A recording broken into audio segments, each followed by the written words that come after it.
நம்முடைய கர்த்தரும் இயேசு கிறிஸ்துவின் நாமத்தினாலே உங்களை அனைவரையும் வரவேற்கிறோம். இந்த ஆராதனைக்கும் நாம் அனைவரும் இந்த நேரத்தில் ஜெபிப்போம்.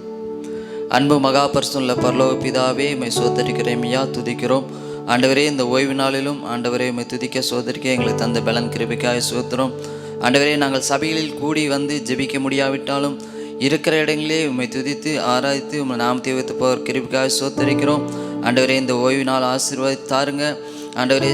துவக்கம் முதல் முடிவு வரை தேவ பிரசனம் எங்களோடு இருக்கட்டும். இந்த ஆராதனையின் வேலையிலும் செய்தி வேலையிலும் தேவன் தாமே வெளிப்படுவீராக.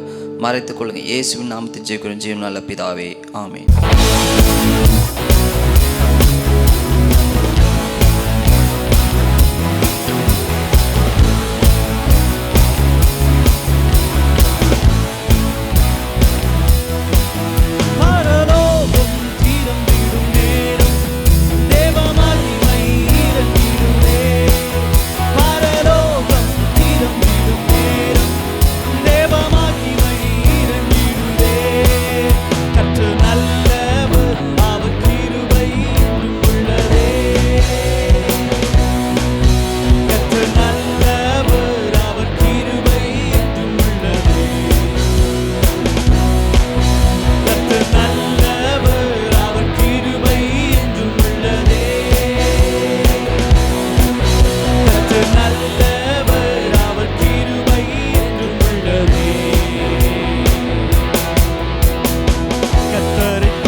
ஒவ்வொரு வீட்டிற்கு நேராக, ஒவ்வொரு குடும்பத்திற்கு நேராக பரலோகம் திறக்கப்படுவதாக, வரங்கள் செயல்படுவதாக, ஆயுதமாய் கர்த்தர் மாற்றுவீராக. ஓ ஹalleluya. ஷாட்டேரி மாகாரா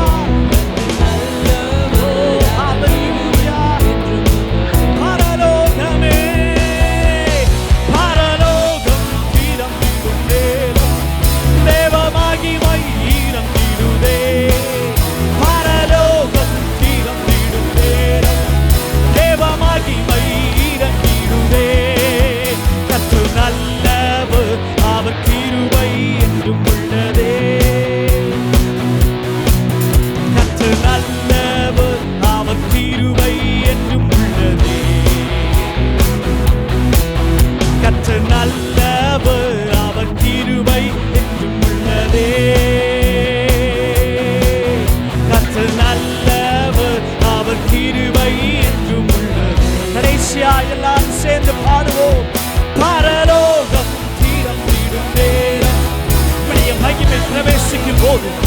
இருளுக்கு இடமில்லை, தரித்திரத்திற்கு இடமில்லை, வியாதிக்கு இடமில்லை. எங்கள் இந்திய தேசத்திற்கு நேராக பரலோகம் திறக்கப்படுவதாக. எங்கள் தேசத்திற்கு மேலாக பரலோகம் திறக்கப்படுவதாக. சுகமாக்குகிற வல்லமை இறங்கி வரட்டும். தேசத்திலே சுகம் உண்டாகட்டும். மகிமை வெளியரங்கமாவதாக.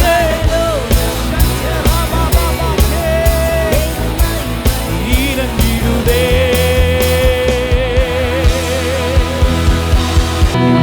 உம்முடைய மகிமைக்காக நன்றி, உம்முடைய பிரசன்னத்திற்காக நன்றி. இயேசுவின் நாமத்தில் உமக்கே சகல துதியை செலுத்துகிறோம் நல்ல பிதாவே. ஆமென், ஆமென், ஆமென். Praise the Lord. இந்த நாளிலும் கூட நாம் வாழக்கூடிய பட்டணத்துக்காக, நம்முடைய மாநிலத்துக்காக, நம்முடைய தேசத்துக்காக நாம் ஜெபிப்போம். நாம் எல்லாரும் இருக்கிற இடத்துல கண்களை மூடி பரலோகத்தின் தேவனை நோக்கி பார்ப்போம். நல்ல தகப்பனையே மை ஸ்தோத்திரிக்கிறோம். ஆண்டவரே, நாங்கள் வாழக்கூடிய இந்த கோவை பட்டணத்தை நம்முடைய கரத்திலே ஒப்பு கொடுக்குறோம். எங்கள் பட்டணத்தை ஆசீர்வதிங்க. எங்கள் பட்டணத்தில் இருக்கக்கூடிய ஆண்டவரே, எங்கள் மாவட்ட கலெக்டரை நீங்கள் ஆசீர்வதிக்க வேண்டுமா நாங்கள் செபிக்கிறோம். எங்கள் கமிஷனரை நீங்கள் ஆசீர்வதிக்க வேண்டுமா நாங்கள் செபிக்கிறோம். எங்கள் பட்டணத்தில் இருக்கக்கூடிய ஆண்டவரே எல்லா எம்எல்ஏக்களையும் உடைய கரத்திலே ஒப்பு கொடுக்குற ராஜா. ஒவ்வொருவரையும் கர்த்தர் ஆசீர்வதிங்கப்பா. ஆண்டவரே, ஒவ்வொருவருக்கும் தெய்வீக பாதுகாப்பு உண்டாக முடியாது நாங்கள் செபிக்கிறோம். ஆண்டவரே, இந்த கொரோனா அலையை முற்றிலுமாய் ஆண்டவரே இந்த மாவட்டத்தை விட்டு நீக்கி போட, இந்த பட்டணத்தை விட்டு நீக்கி போட அவர்களுக்கு கிருபையும் ஞானமும் தரும்படியாக நாங்கள் செபிக்கிறோம். ஆண்டவரே, உமக்கு ஸ்தோத்திரம், ஸ்தோத்திர. அரசு அதிகாரிகள் எல்லாரும் இந்த கரத்திலே ஒப்பு கொடுக்கிறோம். உம்முடைய ஆளுகை ஆண்டவரே இந்த பட்டணத்தின் மேலே கடந்து வர வேண்டுமா நாங்கள் செபிக்கிற ராஜா. ஹல்லேலூயா. மை ஸ்தோத்திரிக்கிறோம், ஸ்தோத்திரிக்கிறோம், ஸ்தோத்திரிக்கிற ராஜா. எங்கள் தமிழ்நாட்டை நீங்கள் ஆசீர்வதிங்கப்பா. எங்கள் முதலமைச்சரை ஆசீர்வதிங்க. எங்கள் சுகாதாரத்துறை அமைச்சரை ஆசீர்வதிங்கப்பா. ஆண்டவரே, எங்கள் மாநிலத்தில் இருக்கக்கூடிய எல்லா அமைச்சர்களையும் கர்த்தர் ஆசீர்வதிக்க வேண்டுமா நாங்கள் செபிக்கிற ராஜா. ஆண்டவரே, ஸ்தோத்திரம், ஸ்தோத்திரம். உடைய அற்புத கரத்தை ஆண்டவரே எங்கள் மாநிலத்துக்கு நேராக நீட்டும்படியாக நாங்கள் செபிக்கிற ராஜா. ஆண்டவரே, ஸ்தோத்திரம். கொரோனாவுக்கு சீக்கிரத்தில் ஒரு முற்றுப்புள்ளி வைக்கிற மாநிலமாய் ஆண்டவரே எங்கள் மாநிலத்தை நீர் மாற்றும்படியாக நாங்கள் செபிக்கிற ராஜா. ஆண்டவரே, ஸ்தோத்திரம். விசேஷமாய் ஆண்டவரே நீதிமந்திரி நம்முடைய கரத்தில் ஒப்பு கொடுக்கிறோம். அவர்களுக்கு விசேஷ கிருபைகளை தரும்படியாக நாங்கள் செபிக்கிற ராஜா.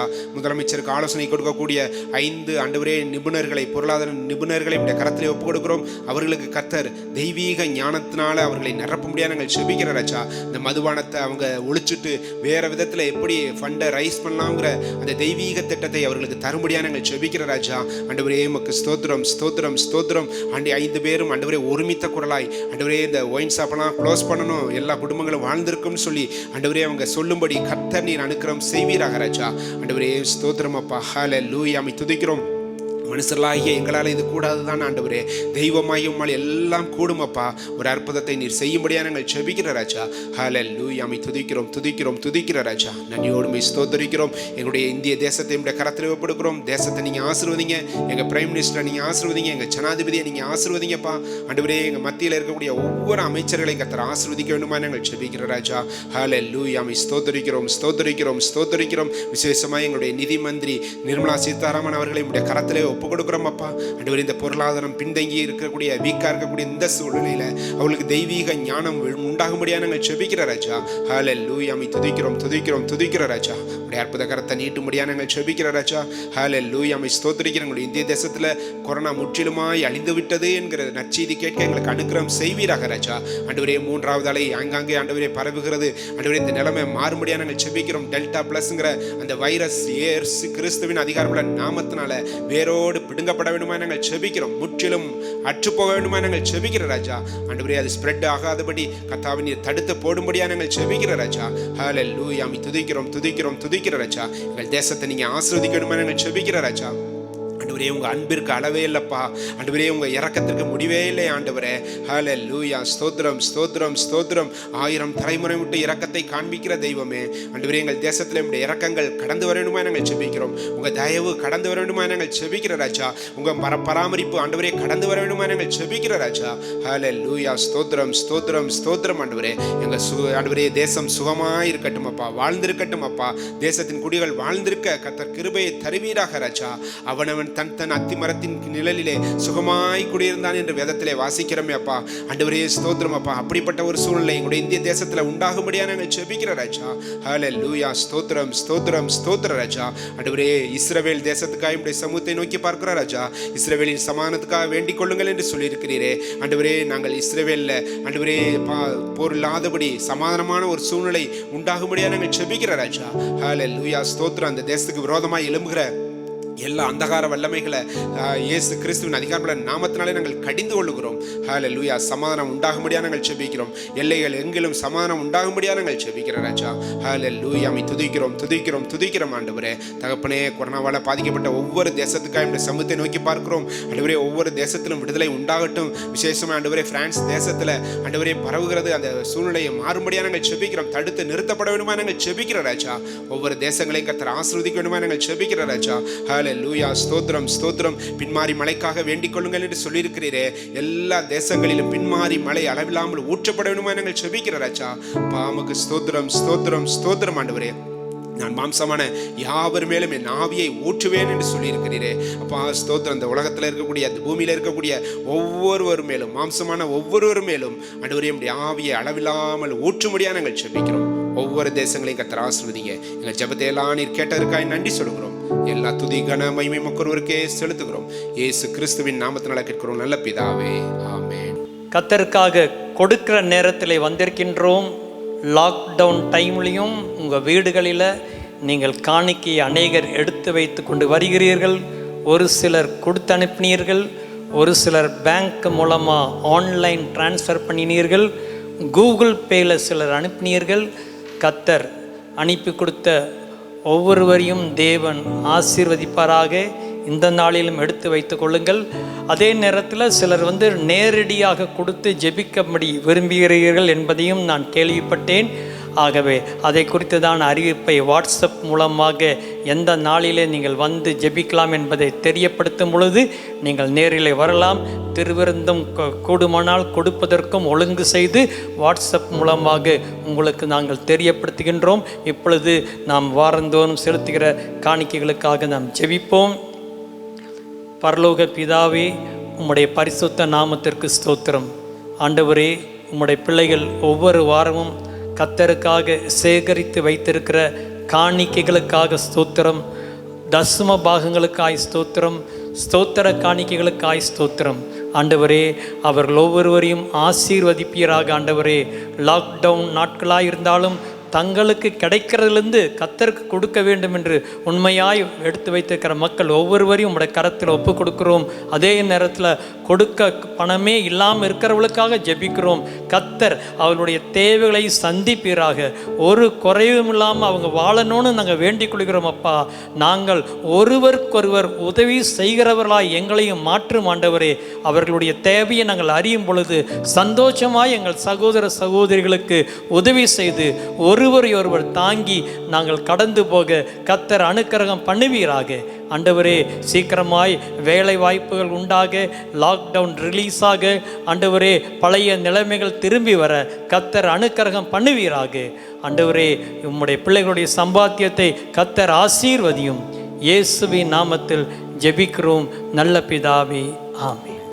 இந்த நாளிலும் ஒரு திருமண அறிக்கை இருக்கிறது. நம்முடைய சபையை சேர்ந்த பிரதர் இளங்கோவன், சிஸ்டர் மெர்சி இளங்கோவன் அவர்களுடைய குமாரத்தி ஆர்த்தி அவர்களுக்கும், கன்னியாகுமரி மாவட்டத்தைச் சேர்ந்த ரெவரண்ட் வின்சென்ட் ராஜ், திருமதி ராஜன் வின்சென்ட் ராஜ் அவர்களின் குமாரன் டேவிட் அற்புதராஜ் அவர்களுக்கும் நம்முடைய சபையிலே வைத்து ஜூலை மாதம் 7ஆம் தேதி திருமணம் நடைபெற இருக்கிறது. இவர்கள் இணைக்கக்கூடாதபடிக்கு நியாயமான காரணங்கள், தடைகள் இருக்கும் என்று சொன்னால் நீங்கள் சபையின் போதகருக்கு எழுத்துப்பூர்வமாக தெரிவிக்கும்படியாய் அன்போடு நாங்கள் கேட்டுக்கொள்கிறோம். இது இவர்களுக்காக வாசிக்கப்படுகிற 2வது ஓலையாக இருக்கிறது. தொடர்ந்து சபையின் சில அறிவிப்புகளை உங்களுக்கு நாங்கள் தெரியப்படுத்துகிறோம். இன்று ஆராதனை முடித்த பிறகு காலை 11 மணிக்கு சரியாக நம்முடைய சபையில் எப்பொழுதும் நம்ம கூடி ஒரு ஃபெலோஷிப் டைம் நம்ம கொடுப்பது வழக்கம். வாரமும் அவர்களை பார்க்கிறோம். அது மிகுந்த சந்தோஷமாக இருக்கிறது. ஆகவே இன்றைக்கு மறந்து விடாதீர்கள். காலை 11 மணிக்கு நமக்கு ஃபெலோஷிப் மீட்டிங் ஜூமில் நமக்கு நடைபெறும். ஒரு 10 நிமிடங்கள் மாத்திரமே. ஜஸ்ட் உங்களை பார்த்து பிரைஸ் லார்ட் சொல்லி உங்களை நாங்கள் நலம் விசாரிக்க விரும்புகிறோம். ஆகவே மறக்காமல் உங்களுக்கு அனுப்புகிற அந்த லிங்க்ல நீங்கள் ஜாயின் பண்ணும்படியாக உங்களை அன்போடு நாங்கள் கேட்டுக்கொள்கிறோம். வருகிற ஜூலை மாதத்தின் ஆசீர்வாதம் மற்றும் பாதுகாப்பிற்கான ஜெபம் ஜூம் மூலமாக நமக்கு நடைபெறும். அநேகர் கலந்து கொள்வதற்காக அந்த கூடுகையை இந்த மாதம் 5:30 மணியிலிருந்து 6 மணி வரை நாம் நடத்த இருக்கிறோம். Zoom மூலமாக தயவு செய்து அந்த கூடுகையில் நீங்கள் கலந்து கொள்ள உங்களை உற்சாகப்படுத்துகிறோம். அதற்குரிய Zoom லிங்கை நாங்கள் உங்களுக்கு அனுப்பி தருகிறோம். ஆகவே மறவாமல் வருகிற அந்த ஜூலை மாதம் 1ஆம் தேதி காலை 5:30 மணியிலிருந்து 6 மணி வரையிலும் நடக்கிற அந்த கூடுகையில் பங்கு பெற உங்களை அன்போடு அழைக்கிறோம். அது மாத்திரமில்லாமல் ஒவ்வொரு நாளும் திங்கள் முதல் வெள்ளி வரை இரவு 9:30 மணிக்கு குடும்ப ஜெபம் Zoom மூலமாக நாம் நடத்தி கொண்டிருக்கிறோம். தினமும் கிட்டத்தட்ட 70க்கும் மேற்பட்டவர்கள் கலந்து கொண்டிருக்கிறீங்க. அதற்காக ஆண்டவரை நாங்கள் ஸ்தோத்திரிக்கிறோம். தொடர்ந்து தினமும் குறைந்தது 100 பேராவது ஜெபிக்கிற வண்ணமாக இன்னும் அநேகரை நாங்கள் வரவேற்கிறோம். தயவு செய்து தினமும் அந்த அரை மணி நேரம் நாம் எல்லாரும் சேர்ந்து குடும்பமாக இணைந்து சபையாராய் நாம் ஜெபிப்போம். கர்த்தர் நம்மை ஆசீர்வதிப்பாராக. அது மாத்திரமில்லாமல் நம்முடைய சபைக்கென்று யூடியூப் சேனல், ஃபேஸ்புக் பேஜஸ் நமக்கு இருக்கிறது, ட்விட்டர், இன்ஸ்டாகிராம் எல்லாமே நமக்கு சோஷியல் மீடியாவில் நம்ம இப்போ ஆக்டிவாக இருக்கிறோம். ஆகவே தயவு செய்து நம்முடைய சபைக்கான எல்லா சோஷியல் மீடியா பிளாட்ஃபார்ம்லேயும் நீங்கள் எங்களுக்கு ஒத்துழைப்பு தர உங்களை அன்போடு கேட்டுக்கொள்கிறோம். ஒரு வாரமும் நீங்கள் ஆராதனையை பார்க்கும்போது உங்களுடைய வாட்ஸ்அப்பில் நம்முடைய ஆராதனையின் யூடியூப் லிங்கை நீங்கள் ஸ்டோரியை நீங்கள் மேக் பண்ணலாம். உங்களுடைய குறைந்தது ஒருவருக்காவது நீங்கள் அந்த லிங்கை நீங்கள் ஷேர் பண்ணும்படியாக கேட்டுக்கொள்கிறோம். ஏனென்று சொன்னால் இந்த தேவனுடைய வார்த்தை அநேகருக்கு ஆசீர்வாதமாக இருக்க நீங்கள் அதற்கு உதவி செய்கிறீர்கள். ஆகவே மறந்து விடாதீர்கள். இந்த வாரம் ஆராதனையே நீங்கள் உங்களுடைய நண்பர்கள், உறவினர்கள் எல்லாருக்கும் நீங்கள் அதை பகிர்ந்து கொடுக்க, உங்களுடைய சோஷியல் மீடியா எல்லா பிளாட்ஃபார்ம்லேயும் நம்முடைய ஆராதனையை நீங்கள் ப்ரமோட் பண்ணும்படியாக உங்களை நாங்கள் கேட்டுக்கொள்கிறோம். அது மாத்திரமில்லாமல் நம்முடைய சபைக்கான வாட்ஸ்அப் என்ன நீங்கள் தொடர்பு கொள்ளலாம். வாட்ஸ்அப் மூலமாக உங்களுடைய ஜெப காரியங்களை எங்களுக்கு நீங்கள் தெரியப்படுத்தலாம். ஆகவே மறக்காமல் நம்முடைய யூடியூப் சேனலை லைக் பண்ணுங்கள், சப்ஸ்கிரைப் பண்ணுங்கள். பக்கத்தில் நோட்டிஃபிகேஷன் பெல் ஐக்கான் இருக்கும், ஸோ அதை நீங்கள் ப்ரெஸ் பண்ணுங்கள். ஆகவே நம்முடைய சபையின் மூலமாக நடைபெறுகிற எல்லா ஆராதனைகளையும் நீங்கள் யூடியூப் மூலமாக, சோஷியல் மீடியாக்கள் மூலமாக நீங்கள் பார்க்க முடியும். ஆகவே சொல்லப்பட்டதான ஒவ்வொரு காரியங்களையும் நீங்கள் மறவாமல் எங்களுக்கு ஒத்துழைப்பு தர வருகிற வார கூட்டங்களிலே நீங்கள் கலந்து கொள்ள உங்களை உற்சாகப்படுத்துகிறோம். தேவன் தாமே உங்களை ஆசீர்வதிப்பாராக. உங்கள் யாவரையும் ஆண்டவருடைய நாமத்தினாலே வாழ்த்துகின்றேன். இன்று காலையில் நம்முடைய தேவனுடைய இரக்கத்தை குறித்து உங்களோடு கூட பேசும்படியாக விரும்புகிறேன். 2 கொரிந்தியர் 1ஆம் அதிகாரம் 3ஆம் வசனத்தை வாசிக்க கேட்போம். நமது கர்த்தராகிய இயேசு கிறிஸ்துவின் பிதாவாகிய தேவனும் இரக்கங்களின் பிதா. அப்போ அப்போஸ்தலனாகிய பவுல் நம்முடைய பிதாவாகிய தேவனை கொரிந்து சபைக்கு அறிமுகப்படுத்தி வைக்கும் பொழுது எப்படி சொல்றாரு? கர்த்தராகிய இயேசு கிறிஸ்துவின் பிதாவாகிய தேவனும், அப்புறம் சொல்றாரு இரக்கங்களின் பிதா. இன்றைக்கு அதை தான் நம்ம பார்க்க போகிறோம். அவருடைய இன்னொரு பெயர் இரக்கங்களின் பிதா. இரக்கத்தின் பிதான்னு எழுதல, இரக்கங்களின் பிதா. அப்புறம் ஆறுதலின் தேவன். நம்ம வெறும் இரக்கங்களின் பிதா என்கிற தலைப்பிலே பார்க்க போகிறோம். அப்போ பிசாசும் பிதா என்று சொல்லப்பட்டிருக்கிறது. பிசாசு எதற்கு பிதாவாயிருக்கிறான்?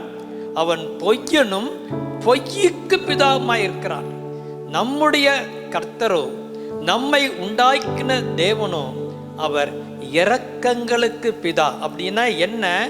யார் எந்த ஜாதியாக இருந்தாலும், எந்த மதமாக இருந்தாலும், யார் அவரிடத்தில் போனாலும் ஒன்று நிச்சயமாய் தெரியும். அது என்னவென்றால், அவரிடத்தில் போனால் இரக்கம் கிடைக்கும்.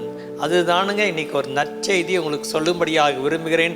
தேவனிடத்தில் போய்விட்டால் நமக்கு இரக்கம் கிடைக்கும். அவருடைய பெயரே இரக்கங்களின் பிதா. ஏனென்றால் பழைய ஏற்பாட்டிலே தம்மை மோசேக்கு அவர் வெளிப்படுத்தின பொழுது அப்படித்தான் வெளிப்படுத்தினார். யாத்திராகமம் 34ஆம் அதிகாரம் 6ஆம் வசனத்தை வாசிக்க கேட்போம். கர்த்தர் அவனுக்கு முன்பாக கடந்து போகிற போது அவர் கர்த்தர் இரக்கமும் கிருபையும் நீடிய சாந்தமும் மகா தயையும் சத்தியமும் உள்ள தேவன். பாருங்க, அவர் கடந்து போறாரு. அவருடைய நாமம் அங்கே விவரிக்கப்பட்டிருக்கிறது. கர்த்தர் கர்த்தர் என்று சொல்லி முடித்த பிற்பாடு என்ன வருகிறது? முதல்ல அவருடைய குணம் அங்கே என்ன வருது பாருங்க, இரக்கம் அப்படின்னு வருது. ஃபர்ஸ்ட் அதான் சொல்றார், இரக்கம். அப்புறம் கிருபை, ட்வின்ஸ்னு சொல்லலாம். கிருபையும் இரக்கமும் கிருபையும். அடிக்கடி பைபிளில் இரக்கம் கிருபை ஒன்றா தான் வரும். அப்புறம் நீடிய சாந்தமும் மகாதயை சத்தியமுள்ள தேவன். அப்போ அங்கே முதல்ல சொல்லப்பட்டது இரக்கம். இதிலிருந்தே நீங்கள் புரிந்து கொள்ள வேண்டும், நாம் ஆராதிக்கிற தேவன் இரக்கம் உள்ளவர். சங்கீதக்காரன் என்ன சொல்லுகிறார்? தகப்பன் தன் பிள்ளைகளுக்கு இறங்குகிறது போல அப்படிங்கிறார். அப்போ ஆண்டவர் இரக்கமுள்ள தேவன். இன்னும் 7ஆம் வசனத்தினுடைய முதல் பகுதியில் சொல்லப்பட்டிருக்கிறது, அதே அதிகாரத்தில் 1000 தலைமுறைக்கும் அவர் இரக்கத்தை காட்டுகிறவர். இன்னைக்கு உலகம் உண்டாயும் முதற்கொண்டு 1000 தலைமுறை ஆகிவிட்டதா என்பதே ஒரு கேள்வி. மத்தேயு எழுதும் பொழுது 14 தலைமுறைன்னு தான் எழுதுகிறார். 52 தலைமுறை ஆபிரகாம்லேருந்து எழுதுகிறார். அதுக்கப்புறம் 2000 வருஷத்தில் ஒரு 30-40 தலைமுறை இருக்கும். இவர் பார்த்தா கணக்கில்லாத தலைமுறை சொல்கிறார். அப்படியானால் அதனுடைய அர்த்தம் என்னவென்று கேட்டால், அவருடைய இரக்கத்திற்கு முடிவே இல்லை. அல்லேலூயா. இரக்கத்துக்கு முடிவே இல்லை. இன்னைக்கு உங்களுக்கு கொடுக்குற ஒரு நல்ல செய்தி என்னன்னா, அவர் இறங்குகிற தேவன், இரக்கமுள்ள தேவன். நீங்கள் தைரியமாக அவர்கிட்ட நம்ம போய் நம்ம கேட்கலாம். அவருடைய குணம் நமக்கு தெரிந்து விட்டது. யாரு போனாலும் இறங்குறான்னா எல்லாருமே அவரை தேடி போவார்களே. ஒரு இடத்துல ஒரு மந்திரி யாராக இருந்தால் முதலமைச்சர் போய்கிற எல்லாருக்கும் உதவி செய்கிறாரு, எல்லாருக்கும் இறங்குறாருன்னா எல்லாருமே தேடி போவார்களே. அப்போ இன்றைக்கு உங்களுக்கு கொடுக்கக்கூடிய செய்தி, அவர் இரக்கம் உள்ளவர். யாராக இருந்தாலும் அவரிடத்திலே போகலாம். முதலாவது அவர் எதில் இரக்கம் உள்ளவர் என்றால், நம்மை ரட்சிப்பதிலே இரக்கமுள்ள தேவனாக இருக்கிறார். எங்கேயோ பிறந்த நம்மை நாம் காணி ஆட்சிக்கு புறம்பானவர்களாக இருந்தோம், தேவனை அறியாதவர்களாக இருந்தோம், பகைஞர்களாய் சத்துருக்களாய் இருந்தோம். ஆயிலும் நம் பேரிலே அவரை இறங்கி அவருடைய இரக்கத்தினாலே நம்மை ரட்சித்தார். பழைய ஏற்பாட்டில் நீங்கள் பார்க்கும் பொழுது ஒரு வசனம் வருகிறது. அதாவது உங்கள் எல்லாருக்கும் தெரியும், மோசேக்கு வெளிப்படுத்தின பொழுது அவர் சொல்கிறாரு, யார் மேல் கிருபையாக இருக்க சித்தமாக இருக்கிறேனோ அவன் மேலே கிருபையாக இருப்பேன், யார் மேலே இரக்கமாக இருக்க சித்தமாக இருக்கிறேனோ அவன் மேலே இரக்கமாக இருப்பேன் அப்படிங்கிறாரு. ஆனால் புதிய ஏற்பாட்டில் அப்படி அல்ல. புதிய ஏற்பாட்டில் எல்லாரு மேலேயும் இரக்கம். பழைய ஏற்பாட்டில் வெறும் யூதர்கள் தலைமுறை, யூதர்கள் என்ற ஆபிரகாமுடைய சந்ததி. புதிய ஏற்பாட்டில் அவருடைய இரக்கம் அனைவருக்கும் உண்டாயிருக்கிறது. ஆகவே தான் பவுல் 1 தீமோத்தேயு 2 சொல்லும் பொழுது எல்லா மனிதரும் ரட்சிப்பை அடைய அப்படிங்கிறாரு, ஒருவனும் கெட்டு போகாமல் அப்படிங்கிறாரு. அப்போ இந்த இரக்கம் எல்லாருக்கும் உரியது. ஒரு வசனத்தை வாசித்தீங்கன்னா உங்களுக்கு விளங்கும். ரோமர் 11:32. எல்லார் மேலும் இரக்கமாய் இருக்கத்தக்கதாக. போதும். அங்க என்ன எழுதப்பட்டிருக்கிறது? எல்லார் மேலும் இரக்கமாக இருக்கத்தக்கதாக. பழைய ஏற்பாடில் அந்த சந்ததி மாத்திரம்தான். புதிய ஏற்பாடில் இயேசுவை இந்த பூமிக்கு அனுப்பினபடினாலே எல்லாரு மேலும் இரக்கமாக இருக்கத்தக்கதாக. அப்புறம் அதோடு கூட ரோமர் 9:16 மாத்திரம் படிங்க. ஆகையால் விரும்புகிறவனாலும் அல்ல, ஓடுகிறவனாலும் அல்ல, இறங்குகிற தேவனாலே யாம். இதனுடைய அர்த்தம் என்ன? படிச்சு பார்த்தா இதனுடைய அர்த்தம் என்ன எழுதியிருக்குது? விரும்புகிற அந்த இரக்கத்தை பற்றி தான் முந்தின வசனத்தில் வருகிறது. அப்புறம் சொல்றாரு, விரும்புகிறவனாலும் அல்ல, ஓடுகிறவனாலும் அல்ல, இறங்குகிற தேவனாலேயாம். அதனுடைய அர்த்தம் என்னவென்றால், ஒரு மனிதன் ரட்சிப்பு அடைவது அவனுடைய விருப்பம் கிடையாது. நான் ரட்சிக்கப்பட விரும்புகிறேன், நான் அப்படின்லாம் கிடையாது. நான் ஓடி பல தான தர்மங்களை பண்ணி என்னுடைய ரட்சிப்பை நான் சம்பாதித்து கொள்வேன், அப்படி கிடையாது. அதான் சொல்றார், நான் விரும்பி ரட்சிக்கப்பட முடியாது, நானே ஓடி பெற்றுக்கொள்ள முடியாது. இது அவர் கொடுக்கிற ஒரு கிஃப்ட். ரட்சிப்பு என்பது தேவனால் நமக்கு கிடைக்கக்கூடிய ஒரு பெரிய வெகுமதியாக இருக்கிறது. தகுதி இல்லாத நம்மை தம்முடைய கிருபையினாலே, தம்முடைய இரக்கத்தினாலே தேவன் நம்மை ரட்சித்தார். இந்த ரட்சிப்பின் உபதேசத்தை நீங்கள் தெளிவாக எல்லாருமே அறிந்து கொள்ள வேண்டும். நம்ம செய்கிற தான தர்மங்களோ நன்மைகளோ ஒரு மனிதனையும் ரட்சிப்புக்குள்ள வழி நடத்தாது. வாசிப்போம். தீத்து 3:5. நாம் செய்த நீதியின் கிரியைகளின் நிமித்தம் அவர் நம்மை ரட்சியாமல் தமது இரக்கத்தின்படியே. போதும். அழகா சொல்றார் பவுல், நாம் செய்த நீதியின் கிரிகள். அதே சொல்ற, நீதியின் கிரிகள் கரெக்டாக தான் செய்கிறோம். ஜெபம் பண்ணுறோம், பைபிள் படிக்கிறோம், உபவாசம் எடுக்கிறோம், டைத்து கொடுக்குறோம், அல்லது தான தர்மம் பண்ணுறோம், என்ன வேணாலும் பண்ணலாம். ஆனால் அதெல்லாம் அதனால் கர்த்தர் நமக்கு இறங்குகிறது இல்லை. புரியுதுங்களா? இறங்குகிறது அவர் இரக்கமுள்ள தேவனாய் இருக்கிறபடினாலே, அதனால தேவன் இறங்குகிறார். ஆகவே நம்முடைய நீதிகள் எல்லாம் அழுக்கான கந்தை என்று சொல்லப்பட்டிருக்கிறது. போன வாரமே நான் சொன்னேன், நம்முடைய நீதியை சொல்லி சொல்லி அவர்கிட்ட போக வேண்டாம், அவர் செய்திருக்கிற காரியத்தை சொல்லி அவரிடத்துல போவோம். அப்படி உங்கள் ஜெபத்தை மாற்றிக்கொள்ளுங்கள். ஆண்டவரே, நான் இதை செய்கிறேன் அதை செய்கிறேன்னு ஜெபம் பண்ணிட்டு இருந்தீங்கன்னா அதை நிறுத்திடுங்க. ஆண்டவரே, கல்வாரி சிலுவையில் நீர் செய்த பெரிய கிரியை நன்றின்னு சொல்லி அதை மேன்மைப்படுத்தும் பொழுது தேவன் நமக்கு வேண்டிய யாவற்றையும் கொடுக்க வல்லமையுள்ள தேவனாய் காணப்படுகிறார். எபேசியர் 2:4 வாசிக்க வேண்டாம். தேவனோ இரக்கத்தில் ஐஸ்வர்யம் உள்ளவராக தம்முடைய அன்பினாலே நம்மை ரட்சித்தார்.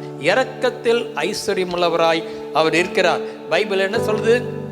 தன் பாவங்களை மறைக்கிறவன் வாழ்வடைய மாட்டான், அவைகளை அறிக்கை செய்து விட்டு விடுகிறவனோ இரக்கம் பெறுவான். இரக்கத்தை இன்று நீங்கள் பெற்றுக்கொள்ளலாம். நம்முடைய தேவன் முதலாவது யாருக்கு இறங்குகிறார்? அவ்விதமாக அவரை நோக்கி கூப்பிடுகிறவர்கள், ரட்சிப்பிற்காக வருகிறவர்களுக்கு முதல்ல கர்த்தர் இறங்குகிறார். அடுத்தபடியாக எபிரேயர் 4:16 வாசிப்போம். ஆதலால் நாம் இரக்கத்தை பெறவும் ஏற்ற சமயத்தில் சகாயம் செய்யும் கிருபையை அடையவும் தைரியமாய் கிருபாசன தண்டையிலே சேரக்கடவோம். இப்போ கவனிங்க, கிருபாசனம் அப்படிங்கிற வார்த்தை உங்களோடு கூட பேசும்படியாக விரும்புகிறேன். அழகாக அந்த ஆசிரியர் அங்கே எழுதுகிறார். அதாவது நாம் இரக்கத்தை பெறவும் ஏற்ற சமயத்தில் சகாயம் செய்யும் கிருபையை அடையவும்.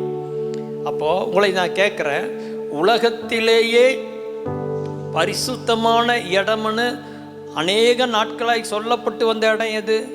இஸ்ரவேல் தேசம். அப்போ அதுக்குள்ள பரிசுத்தமான நகரம் என்றால் எருசலேம் நகரம். இதுதான் நாம் பேசுறது.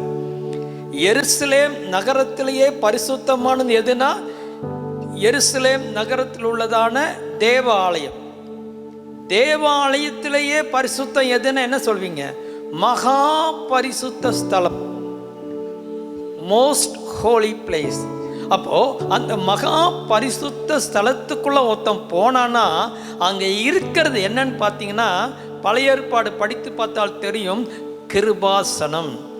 அந்த கிருபாசனம் தான் அங்கே இருக்கும். அதுதான் தேவனுடைய சமூகம். அதுக்கு பேரு கிருபாசனம். அப்போ இங்கே என்ன எழுதுறாரு? அந்த பழைய ஏற்பாட்டை கம்பேர் பண்ணி தான் அங்கே எழுதுறாரு. அங்கே தைரியமாய் கிருபாசன தண்டையிலே சேரக்கடுவோம். அது ஆங்கிலத்தில் mercy seat அப்படின்னு போடப்பட்டிருக்கிறது. அவருடைய இரக்க தண்டையிலே வாங்க. தேவன் இறங்குகிற தேவன். ஆகவே பயப்பட வேண்டாம். பைபிள் சொல்லுது, தைரியமாய் வாருங்கள். அவர் இரக்கமுள்ள தேவனாக காணப்படுகிறார். அப்போ அவரை நோக்கி நாம் கூப்பிடலாம். அடுத்தபடியாக யாருக்கு தேவன் இறங்குகிறார்? முதல் ரட்சிப்பு என்று பார்த்தோம், நாம் அவரிடத்துல போகலான்னு பார்த்தோம். அடுத்தபடியாக அவர் பின்வாங்கி போனவர்களுக்கு அவர் இறங்குகிறார் என்று பைபிளில் பார்க்கும் பொழுது ரொம்ப ஆச்சரியமாக இருக்கு. நம்ம பின்வாங்கி போனவங்களெல்லாம் விட்டுறோம். கர்த்தர் பின்வாங்கி போனவங்க தம்மை தேடும் பொழுது அவர்களுக்கு இறங்குகிறார் என்று வேதம் போதிக்கிறது. ஒரு 3-4 பேரை இந்த காலை வேளையிலே நாம் பார்ப்போம். 2 நாளாகமம் 33ஆம் அதிகாரம் 10-13 முடிய வாசிக்க கேட்போம்.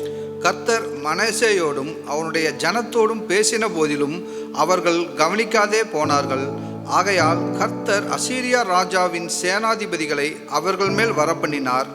அவர்கள் மனேசேயை முச்செடிகளில் பிடித்து 2 வெண்கல சங்கிலியால் அவனை கட்டி பாபிலோனுக்கு கொண்டு போனார்கள்.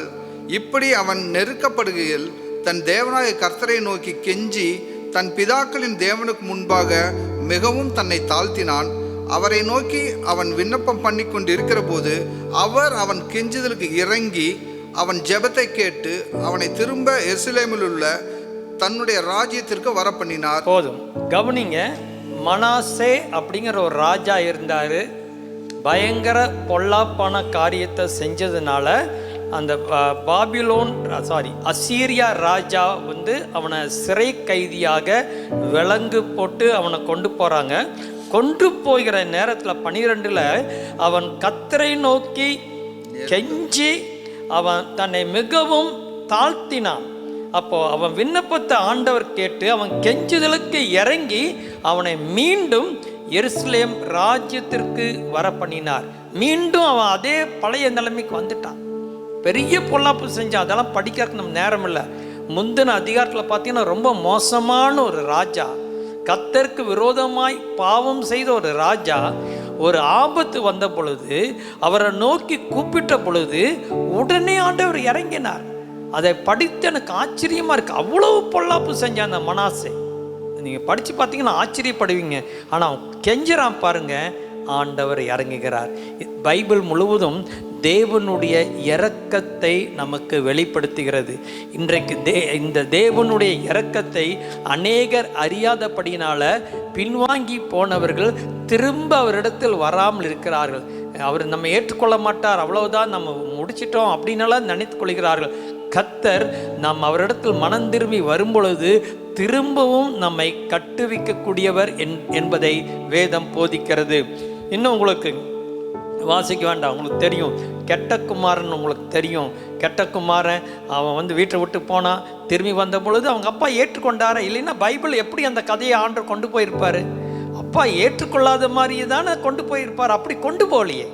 அப்போ ஓடி போய் கட்டி பிடிக்கிறாரு, முத்தம் கொடுக்குறாரு, புது வஸ்திரம் கொடுக்குறாரு, செருப்பு போடுறாரு, அவனுக்கு மோதிரம் போடுறாரு, மேலதாளம் வைக்கிறாரு, எவ்வளவு ரிஜாய்ஸ் பண்ணுறாரு. அப்போது அது அது தகப்பனுடைய ஒரு இரக்கத்தை காட்டுகிறது. இன்னும் சிம்சோன் பாருங்க, பாவம் செஞ்சு கர்த்தருக்கு விரோதமாக போனால் அவன் அவிதமாக அவன் தலை மொட்டையடிக்கப்பட்டது, கண்கள் குருடாக்கப்பட்டது. ஆயிலும் அந்த கடைசி நேரத்தில் ஒரு ஜெபம் பண்ணுறான் பாருங்க, அந்த ஜெபத்தை அவர் கேட்டாரே, இறங்கினாரே. அப்போது அருமையானவர் யோனாவை எடுத்துக்கொள்ளுங்கள். யோனா அவ்வளோ கீழ்ப்படியாமல் போய் அந்த மீன் வயிற்றுக்குள்ளே போன பிற்பாடு அவன் வாழ்க்கையே முடிந்தது. ஆனாலும் அங்கிருந்து அவன் கூப்பிட்ட பொழுது கர்த்தர் இறங்கி வெளியில் கொண்டு வந்தாரே. இந்த சம்பவங்களெல்லாம் நீங்கள் கேட்கும் பொழுது என்ன அறிந்து கொள்ள வேண்டும்? ஆண்டவர் இரக்கமுள்ள தேவன். அவரை நோக்கி கூப்பிட்டா அவர் இறங்கிறார். அதுதானுங்க ரொம்ப ஆச்சரியமாக இருக்கு. அவரை கூப்பிட்டோம்னா அவரை இறங்குகிறார். கூப்பிடாததுனால அவருடைய இரக்கம் நமக்கு தெரியாமல் இருக்கிறது. கூப்பிட வேண்டும். பின்மாற்றத்தில் இந்த காலை வேளையிலே போய்விட்டீர்கள் என்று உணர்கிறீர்களா? நான் தேவனிடத்தில் ஜெபம் பண்ணி வெகு காலம் ஆகிவிட்டது, வேதத்தை படித்து வெகு காலம் ஆகிவிட்டது, தேவனுடைய ஆலயத்துக்கு போய் வெகு காலம் ஆகிவிட்டது. இன்று வாருங்கள், கர்த்தர் உங்களை ஏற்றுக்கொண்டு உங்கள் விண்ணப்பங்களுக்கு தேவன் செவி கொடுப்பார். ஏன் பேதுரு எடுத்துக்கொள்ளுங்களேன். பேதுரு மறுதளித்தான், சபித்தான், பின்வாங்கி போனால் 50 நாளுக்குள்ள அவனை திரும்ப எடுத்து கட்டி அவனை வல்லமையாய் பயன்படுத்தி 3000 பேரை அவனை கொண்டு ரட்சித்தாரே. ஆகவே நம்பிக்கை உங்களுக்குண்டு. தேவனிடத்திலே ஓடி வாருங்கள். அவர் இரக்கமுள்ள தேவன். மூன்றாவது, அவர் யாருக்கு இறங்குகிறார்? முதல்ல ரட்சிப்புக்காக இறங்குகிறார், பின்மாற்றக்காரருக்கு இறங்குகிறார். மூன்றாவது, தாழ்மை உள்ளவர்களுக்கு கர்த்தர் இறங்குகிறார். இன்னொரு ராஜாவை நாம் பார்க்கிறோம். 1 ராஜாக்கள் 21ஆம் அதிகாரம் 25, 29. தன் மனைவியாக ஏசபேல் தூண்டிவிட்டபடி கர்த்தரின் பார்வைக்கு பொல்லாப்பானதை செய்ய தன்னை விற்று போட்ட ஆகாபை போல ஒருவனும் இல்லை. ஆகாப் எனக்கு முன்பாக தன்னை தாழ்த்தினதை கண்டாயா? அவன் எனக்கு முன்பாக தன்னை தாழ்த்துகிறபடியினால் நான் அவன் நாட்களில் அந்த பொல்லாப்பை வரப்பண்ணாமல் அவன் குமாரன் நாட்களில் அதை அவன் வீட்டின் மேல் வரப்பண்ணுவேன் என்றார். ஆகாப் ராஜாவும் பொல்லாத ஒரு ராஜா. அவரும் அவருடைய மனைவியும் மகா மோசமான காரியங்களை பண்ணினார். இவன்தான் நாபோத்துடைய தோட்டத்தை இச்சித்து அது வேணும்னு கேட்டான். உங்களுக்கு கதை தெரியும்.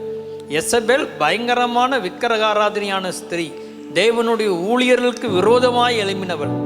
இப்படிப்பட்ட குடும்பமாக இருந்து பயங்கர பொல்லாப்பான காரியம் செய்து ஆண்டவர் உனக்கு இவ்வளவு தீங்கு வரும் என்று சொன்ன உடனே ஆகாப், அது படிக்கிறதுக்கு நேரம் இல்லை, ரெட்டுடுத்தி சாம்பலில் உட்கார்ந்து அவன் மனம் திரும்புகிறான். ஆகாப் தன்னை தாழ்த்துறான். தாழ்த்தினதை ஆண்டவர் பார்த்த உடனே எலியாவை கூப்பிட்டு தான் சொல்கிறார். நம்ம அதை தான் வாசித்தோம் 29. ஆகாப் எனக்கு முன்பாக தன்னை தாழ்த்தினதை கண்டாயா? அப்படின்னு சொல்லி அவனுக்கு ஆண்டவர் இறங்குகிறார்.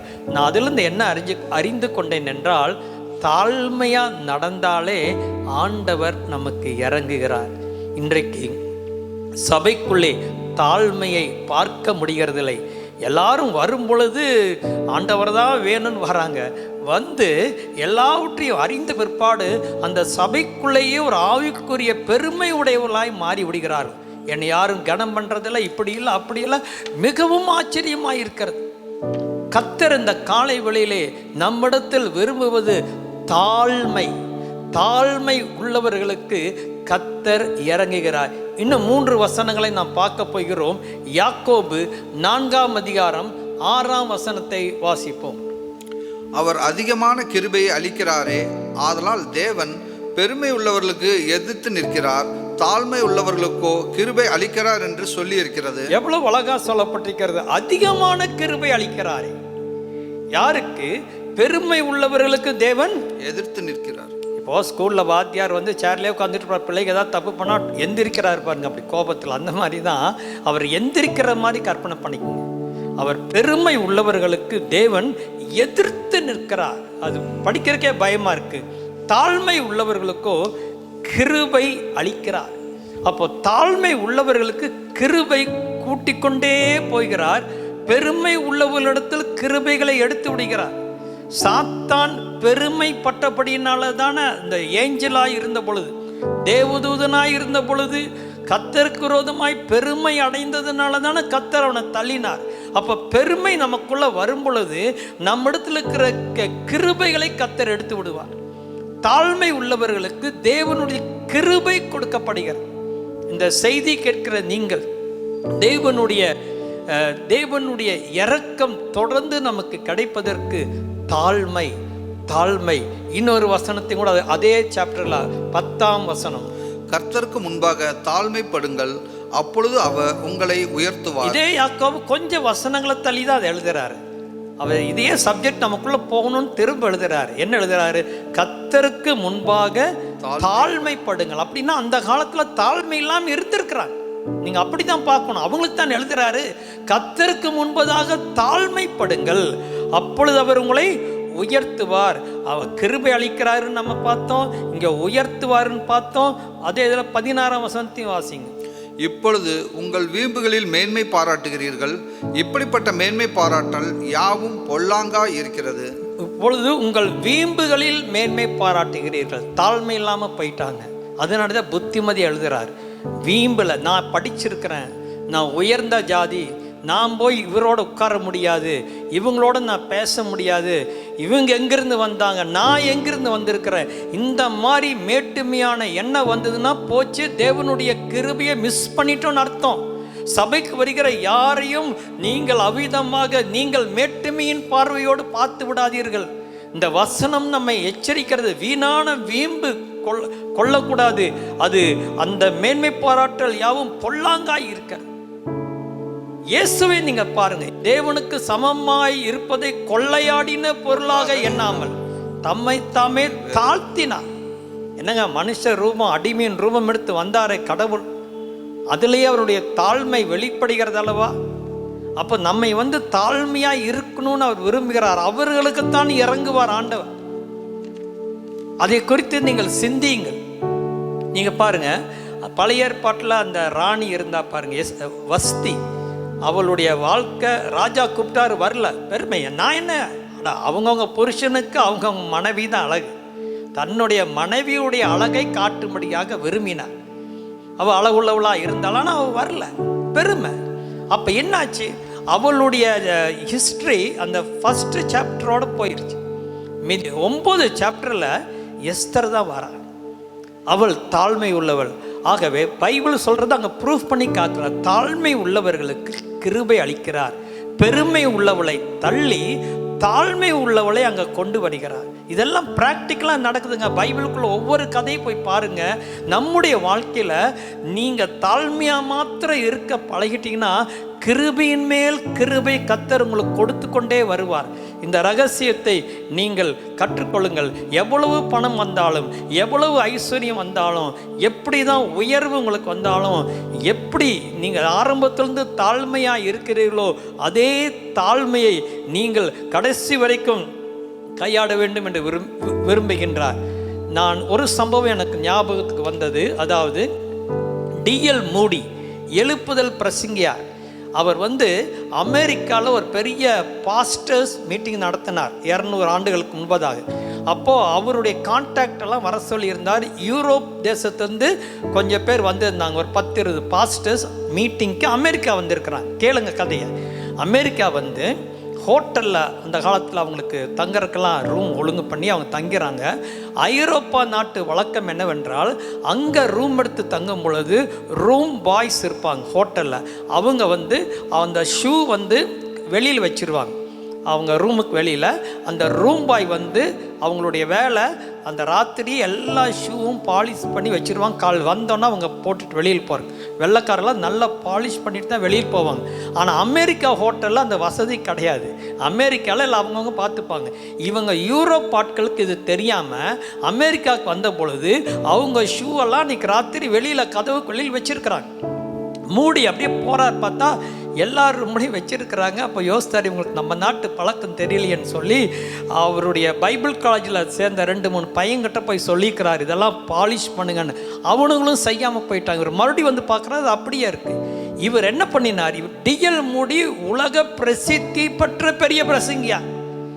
அவர் என்ன பண்ணினார், அந்த அறைகளுக்கு வெளியில் இவங்கெல்லாம் ஏமாந்து போவாங்கன்னு சொல்லி அன்றைக்கி ராத்திரி அந்த செருப்பு அந்த ஷூவெல்லாம் அவர் எடுத்துகிட்டு போய் தன்னுடைய அறையில் வைத்து அத்தனை ஷூவும் பாலிஷ் பண்ணி அப்படியே மினுமினுக்கிற மாதிரி அவங்க இதில் வச்சுருக்கிறாங்க. இது யாருக்கு தெரியாமல் செய்யணும்னு பார்த்தாரு. யாரோ ஒருத்தர் கண்டுபிடிச்சி இந்த நியூஸை வெளியில் விட்டதுனால தான் இன்றைக்கி நமக்கும் வந்திருக்கிறது. அவ்வளவு தூரம் தாழ்மை உள்ள தேவ மனிதனாக அவர் காணப்பட்டார். ஆகவே இன்றைக்கு உங்களுக்கு நான் சொல்லுகிறது, அவர்களுக்கு கர்த்தர் கிருபை அளிக்கிறார், அவர்களுக்கு கர்த்தர் இறங்குகிறார். தாழ்மையை நீங்கள் கற்றுக்கொள்ளுங்கள், மனத்தாழ்மையை கற்றுக்கொள்ளுங்கள். 4வது, தேவன் யாருக்கு இறங்குகிறார்? வியாதிஸ்தர்களாக இருக்கட்டும், பிசாசு பிடித்தவர்களாக இருக்கட்டும், பல வேதனை படுகிறவர்களாக இருக்கட்டும், அவர்களுக்கு இறங்குகிறார். ரட்சிக்கப்படுகிறவர்களுக்கு கர்த்தர் இறங்குகிறார். பின்வாங்கி போனவர்களுக்கு இறங்குகிறார். தாழ்மை உள்ளவர்களுக்கு இறங்குகிறார். 4வது, வேதனையோடு கூட இருக்கிறவர்களுக்கும் தேவன் இறங்குகிறார். ஒரு சம்பவத்தை நாம் வாசிக்க போகிறோம்.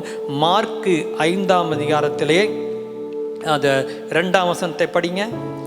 அவர் படவிலிருந்து இறங்கின உடனே அசுத்த ஆவியுள்ள ஒரு மனுஷன் பிரேத கல்லறையிலிருந்து அவருக்கு எதிராக வந்தான்.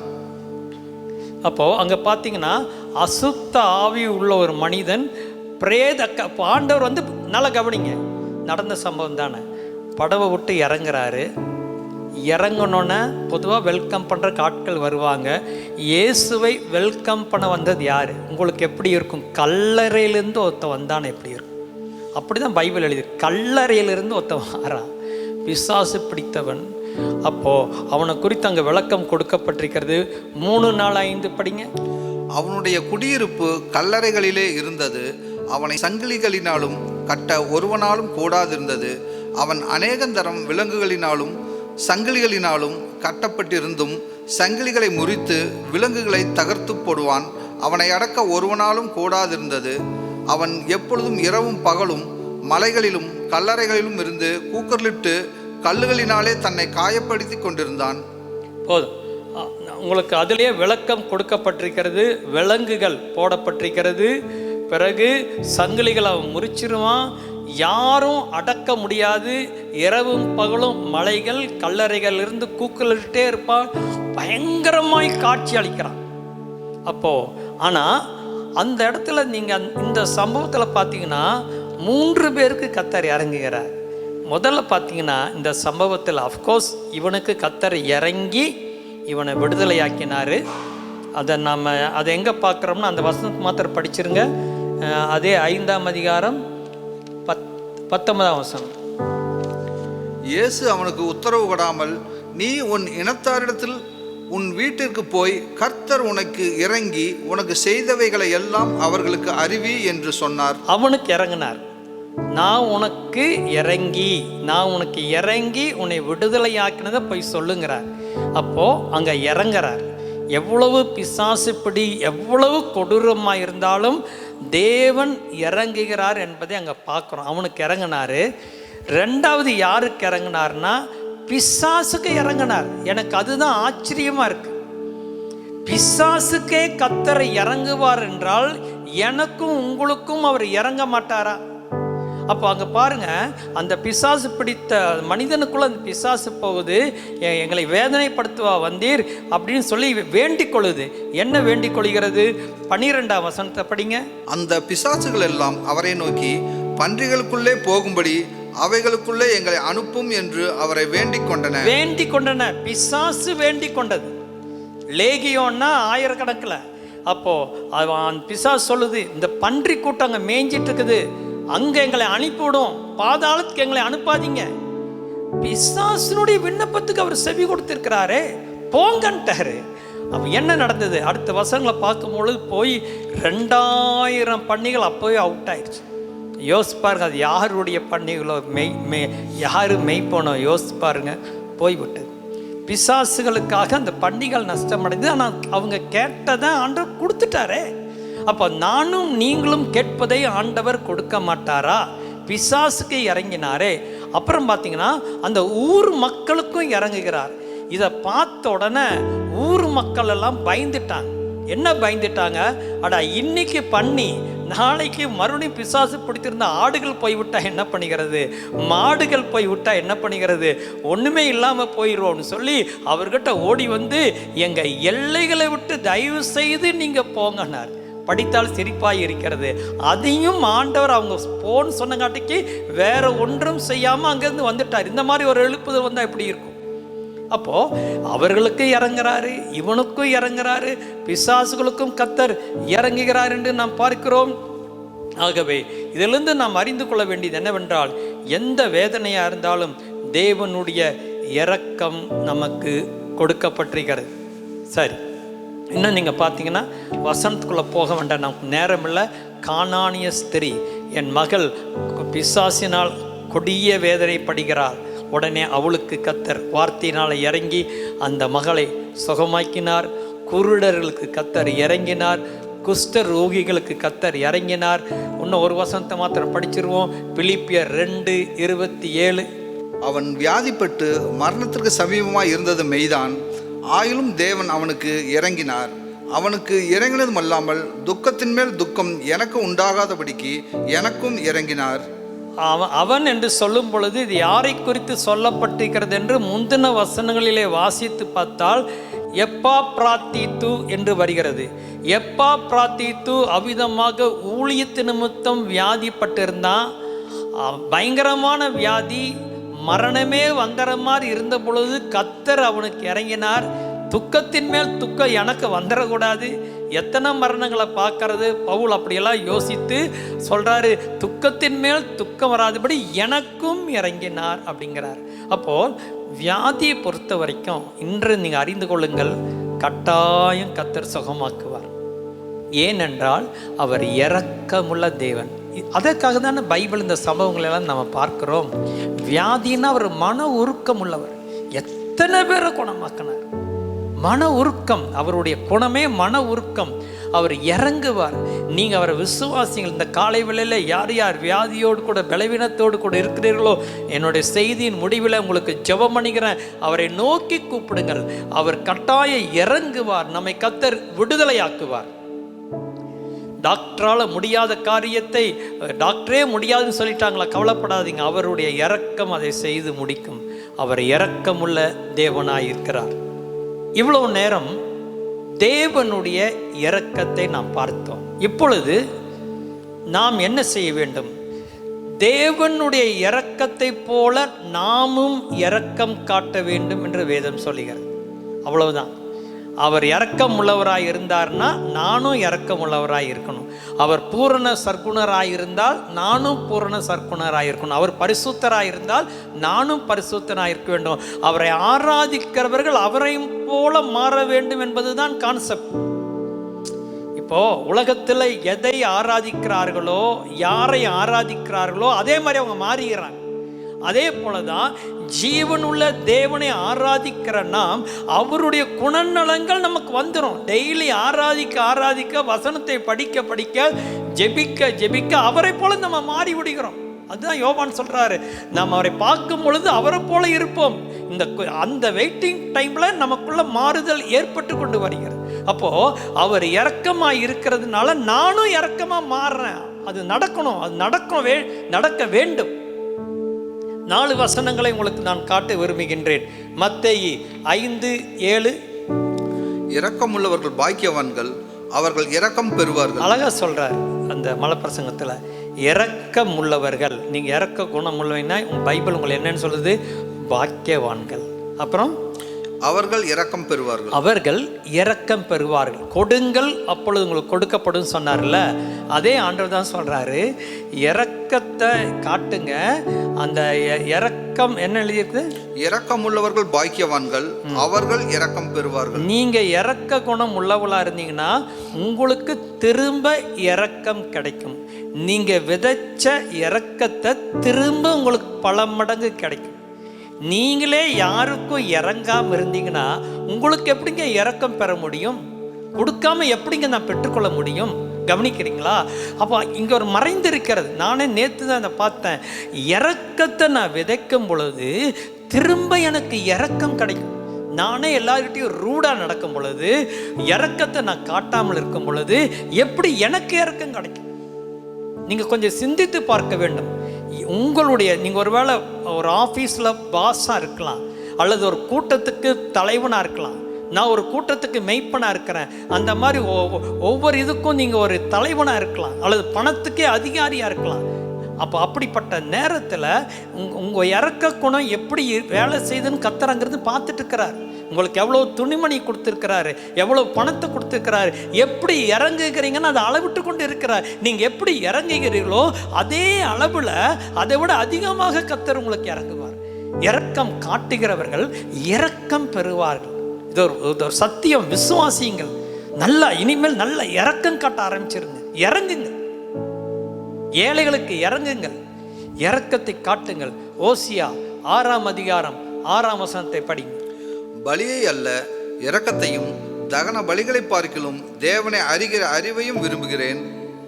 பலியை அல்ல இரக்கத்தையும் தகன பலிகளை பார்க்கிலும் தேவனை அறிகிற அறிவையும் விரும்புகிறேன். பலியை அல்ல என்ன விரும்புறாரு? இரக்கத்தை. பலின்னா என்னங்க?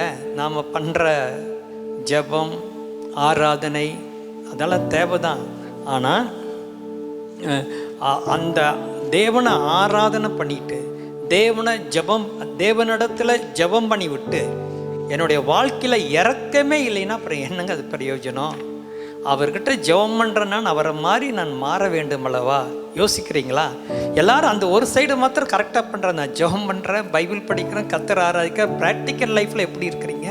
அதான் சொல்கிற, பலியை அல்ல இரக்கத்தை விரும்பி. உன்னுடைய ஆக்ஷனை தான்ப்பா நான் விரும்புகிறேன். நீ ஆக்ஷனில் எப்படி இருக்கிற? இரக்கம் காட்டுகிறாயா? இரக்க குணம் உன் இடத்துல உண்டா?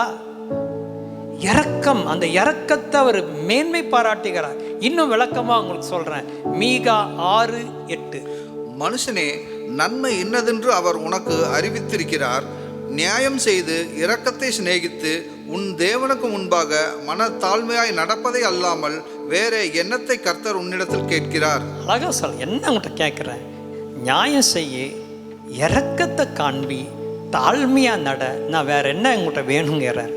புரியுங்களா? மனிதர்களாகிய நம்ம இடத்துல அங்கேயும் சொல்கிறேன், தாழ்மை எனக்கு ரொம்ப இஷ்டம். நீ தாழ்மையாக நட, இரக்கமாக காட்டு, நீதி நியாயம் பண்ணு. இவ்வளவுதான். இதுதான் கிறிஸ்துவ வாழ்க்கை, ப்ராக்டிக்கல் லைஃப். சும்மா ஜெபம் பண்ணுறேன், பைபிள் படிக்கிறேன், நம்மையே வஞ்சிக்க வேண்டாம். அதனுடைய ரியாக்ஷன் இதில் வர வேண்டும். என்னுடைய சுபாவம் மாற வேண்டும், சுபாவம் மாற வேண்டும். அடுத்தது மத்தேயு 23:23. மாயக்காரராகிய வேத பாரகரே, பரிசேயரே, உங்களுக்கு ஐயோ! நீங்கள் ஒற்றலாமிலும் வெந்தயத்திலும் சீரகத்திலும் தசமபாகம் செலுத்தி நியாயப்பிரமாணத்தில் கற்பித்திருக்கிற விசேஷித்தவைகளாகிய நீதியையும் இரக்கத்தையும் விசுவாசத்தையும் விட்டுவிட்டீர்கள். இவைகளையும் செய்ய வேண்டும், அவைகளையும் விடாதிருக்க வேண்டும். நான் சொன்ன மாதிரியே பழைய ஏற்பாட்டில் வெந்தயம் சீரகம் ஒத்தலாம் எல்லாத்துலேயும் தசமபாகம் செலுத்துவாங்க. அப்போது ஆனால் எதை பண்ண மாட்டாங்க? நீதி பண்ண மாட்டாங்க, இரக்கத்தை காட்ட மாட்டாங்க, விசுவாசத்தையும் காட்ட மாட்டாங்க. அதை விட்டுட்டாங்க. அதனால அவர் சொல்கிறாரு, இவைகளையும் செய்ய வேண்டும், அவைகளையும் விடாதிருக்க வேண்டும். எல்லாமே பண்ணணும். அப்போ தசம பாகத்தையும் கொடுக்கணும், ஏழைகளுக்கும் செய்யணும். இல்லை நான் ஏழைகளுக்கு செய்கிறேன் அதனால அது செய்ய மாட்டேன், இல்லை தசமபாகம் கொடுக்குறேன் அதனால நான் ஏழைகளுக்கு செய்ய மாட்டேன் அப்படின்னலாம் கிடையாது. அவரே சொல்கிறாரு, இதையும் செய்ய வேண்டும் அதையும் செய்ய வேண்டும். நம்முடைய சபையில் அப்படி தான் அநேகரை நாங்கள் பழக்கி வைக்கிறோம். தசமபாகத்தையும் கொடுக்க சொல்கிறோம், ஏழைகளுக்கும் கொடுக்க சொல்கிறோம் மாதம் மாதம். அப்போ கவனிங்க, அவர் அங்கே சொல்கிறாரு, இரக்கத்தை காட்ட வேண்டும்ங்கிறாரு. அந்த இரக்கம் கட்டாயமாக இருக்கணும். அதுக்காக இன்றைக்கி இவ்வளோ நேரம் எடுத்து நான் உங்களுக்கு பிரசங்கம் பண்ணுகிறேன். இன்றையிலிருந்து நீங்கள் எல்லாருமே இரக்க குணம் உள்ளவர்களாய் மாற வேண்டும். இறங்கணும். ராத்திரி படுக்க போகிறதுக்கு முன்னால் உங்களை யாருக்காவது இறங்கி இருக்கேன்னா, எங்கிட்ட வந்தவங்க மட்டும் நான் எப்படி நடந்து கொள்கிறேன், உங்கள் பவரில் எவ்வளோ தூரம் அவங்களுக்கு இறங்கி செய்ய முடியுமோ நீங்கள் இறங்குங்க. அது தேவனுக்கு முன்பதாக பிரியமான ஒரு காரியமாக இருக்கிறது.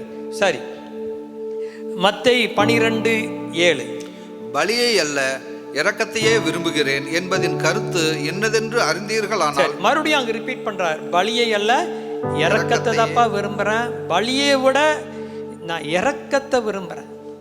புரியுங்களா? நாம் நல்ல பாட்டு பாடுறோம், ஆராதிக்கிறோம், எல்லாம் ஓகே தான். ஆனால் ஆண்டவர் அதனுடைய ரியாக்ஷன் உன்னுடைய வாழ்க்கையிலே காட்ட வேண்டும்.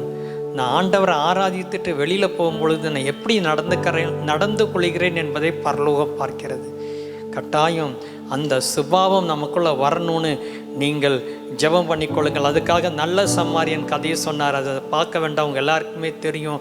ஒருத்த கேட்குறான், என்னுடைய பெரன் யார்? அதுக்கு தான் அந்த நல்ல சம்மாரியன் கதையை சொல்லிட்டு, இவனுக்கு யார் உதவி செய்தார்களோ அவன்தான் அவனுக்கு இறங்கினான் அப்படிங்கிறார். இவனுக்கு இறங்கினவன் அவன்தான் நல்ல சமாரியன். ஆகவே நம்மை சுற்றி இருக்கிற மக்களிடத்தில் என்ன தேவை இருக்கிறது என்பதை அறிந்த உடனே அந்த தேவையின் மத்தியில் நீங்கள் இறங்குறீங்க இல்லையா, அதை தான் பரலோகம் ரெக்கார்ட் பண்ணிக்கிறது. அந்த தேவையை பார்த்துட்டு உதறிட்டு போக முடியாது. நாம் இறங்க வேண்டும் என்று தேவன் விரும்புகின்றார். கடன் கொடுக்கறத பற்றி நிறைய வசனங்கள் வருகிறது. 1-2 வசனத்தை படிப்போம். 37ஆம் சங்கீதம் 21-26. துன்மார்க்கன் கடன் வாங்கி செலுத்தாமற் போகிறான், நீதிமானோ இறங்கி கடன் கொடுக்கிறான். அவன் நித்தம் இறங்கி கடன் கொடுக்கிறான், அவன் சந்ததி ஆசீர்வதிக்கப்படும். 2 கூட்டம் இருக்கு. துன்மார்க்கன் கடன் வாங்கி செலுத்தாமற் போகிறான்.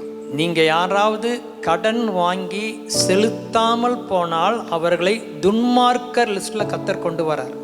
படித்தால் பயமா இருக்கிறது, அவ்வளோ பெரிய லிஸ்ட்ல கொண்டு வரார். யார்கிட்டையாவது கடன் பட்டிருந்தீங்கன்னா ஒன்றா போய் கட்ட முடியலன்னா மன்னிப்பு கேளுங்க. நான் வாங்கினேன், என்னை மன்னிச்சிருங்க, அல்லது என் டைம் கொடுங்கன்னு கேளுங்க. செலுத்தாமல் போவது துன்மார்க்கனு கொப்பாய் சொல்லப்பட்டிருக்கிறது.